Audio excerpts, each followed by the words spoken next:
안녕하세요. 자팍다식 채널입니다. 오늘은 러시아 황제 차르의 비선실세 그레고리 라스푸틴이라는 제목의 영상 보내드리겠습니다. 구독과 좋아요 부탁드립니다. 감사합니다. 2016년 겨울, 그해 겨울 대한민국에는 비선실세라는 말이 엄청 유행을 했습니다. 러시아에도 유명했던 황제의 비선실세가 있었습니다. 바로 그레고리 라스푸틴이라는 사람입니다. 20세기 초의 러시아는 아주 혼란한 상태였습니다. 러시아는 서유럽 다른 나라들에 비해 근대화가 늦어 차르의 전제정치가 계속되고 있었습니다. 그러나 경제 영역에서는 19세기 후반부터 본격적인 공업화가 시작되어 지식인들을 중심으로 사회 곳곳에서 변화를 요구하는 목소리가 커지고 있었습니다.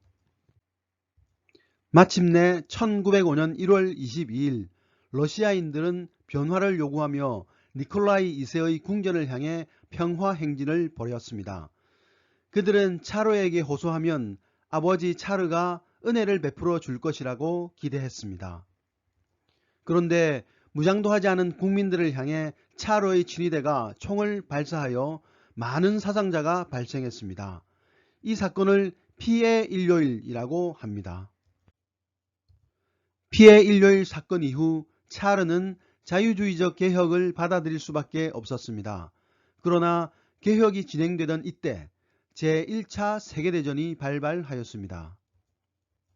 제1차 세계대전의 영향으로 개혁은 중단되고 차르는 다시 권력을 장악하게 되었습니다. 여기에 전쟁이 장기화되면서 러시아 국민들의 생활은 악화되었습니다. 그레고리 라스푸틴은 러시아의 수도승으로 이처럼 혼란한 러시아의 정치 상황을 틈타 차르와 황후의 마음을 사로잡고 국정을 농단한 인물입니다. 시베리아 농민 출신인 그의 본명은 그레고리 예피모비치였습니다. 그가 여자들을 잘 유혹하였기 때문에 마을 사람들이 바람둥이라는 의미의 라스푸틴이라고 부르던 것이 이름이 되었습니다. 짜르의 황태자 알렉세이는 혈유병을 앓고 있었는데 의사들은 황태자의 병을 치료하지 못했습니다. 이에 라스푸틴은 자신이 기도로 황태자의 혈유병을 치료하겠다고 자신했습니다. 그런데 신기하게도 황태자의 혈유병은 호전되었고 이 일로 라스푸틴은 차르와 황후의 총애를 받게 되었습니다.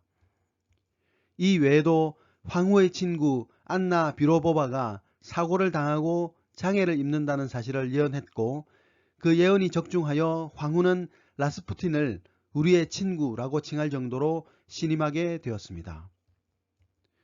나의 스승인 당신이 내 곁에 있고 내가 당신의 손에 키스하고 내 머리를 당신의 성스러운 어깨에 기댈 때 비로소 나는 안도의 숨을 내쉴 수 있습니다. 이 말은 황후가 라스푸틴에게 보낸 편지 내용입니다. 정말 황후는 라스푸틴을 신뢰했습니다. 라스푸틴은 영향력이 강해지자 본색을 드러내기 시작했습니다. 그는 여러 명의 여자들을 강제로 희롱했고 그 가운데에는 수녀도 있었습니다. 이에 교회 지도자들은 라스푸틴을 고발했습니다.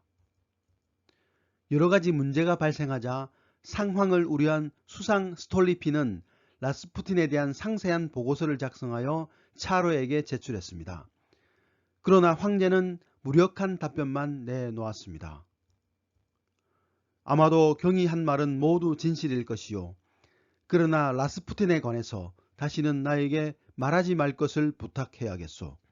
하여간 나는 그것에 관해서 아무 조치도 취할 수 없소. 황후를 사랑한 차르는 황후가 신뢰한 라스푸틴을 처벌하기를 포기한 것입니다. 제1차 세계대전이 시작되면서 차르인 니콜라스 2세가 전선으로 나가며 황궁을 황후에게 맡기자 라스푸틴은 황후를 등에 업고 실권을 장악했습니다. 라스푸틴은 꿈의 계시를 받았다며 황후를 통해 군사명령을 차르에게 전달했고 차르는 그 명령에 충실히 따랐습니다. 심지어 어머니가 전선까지 찾아가 수도로 돌아갈 것을 권했으나 라스푸틴은 신께서 보낸 성자라며 듣지 않았습니다.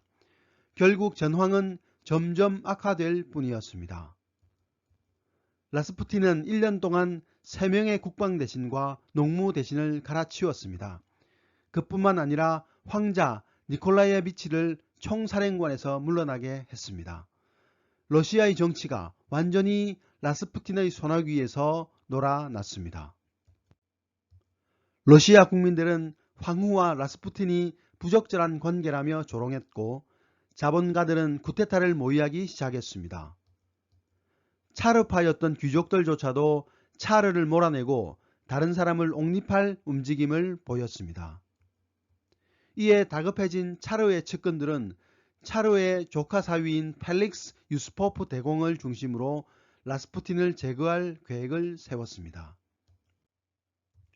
1916년 12월 유스포프 대공의 아내인 이리나 공주의 명의로 라스푸틴을 초대한 그들은 라스푸틴에게 다량의 독약을 먹였습니다. 여러 명이 죽을 정도의 독약을 먹였음에도 노래를 부르는 등 죽을 기미가 없자 그들은 총을 쏘았습니다. 그런데 라스푸틴은 총을 맞고도 죽지 않고 도주하려 했고 결국 귀족들은 라스푸틴을 줄로 묶어 꽁꽁 얼어붙은 차가운 강물에 던져버렸습니다. 며칠 후 강물에서 건져 올린 그의 시체를 조사해보니 그의 사인은 독 중독이나 총상이 아니라 익사였다고 합니다. 유스포프 대공을 비롯한 귀족들이 라스푸틴을 죽인 것은 제정 러시아의 안정을 위한 것이었습니다. 그러나 때는 이미 늦어 1917년 3월 8일 페트로그라드에서 공장 노동자들의 파업과 봉기로 시작된 러시아 혁명으로 마침내 로마노프 왕가와 제정 러시아는 종말을 맞이하였습니다. 라스푸틴의 기이한 삶과 죽음은 사람들의 호기심을 불러일으키기에 충분합니다. 그러나 라스푸틴의 이야기를 단순한 흥밋거리로만 넘길 일은 아닙니다. 정부가 국민들을 상대로 권위를 가지고 권한을 수행하는 것은 국민들이 정부를 신뢰하고 권한 수행에 동의하였기 때문입니다. 만약 정부에 대한 신뢰가 무너진다면 비록 그 정권이 전 근대 국가의 왕일지라도 그 자리를 보존하기 힘들다는 사실을 우리는 라스푸틴의 전행과 최후를 보면서 알 수 있습니다. 라스푸틴 같은 비선 실세 문제를 100년 전에 일어난 일이라고 그냥 넘길 수 있을까요? 과연 현대 정치에서는 있을 수 없는 일일까요? 눈은 크게 뜨지 않으면 언제든지 일어날 수 있는 일임을 우리는 명심해야 합니다. 오늘의 참고도서는 우리도 몰랐던 세계사 비밀 41이었습니다. 감사합니다.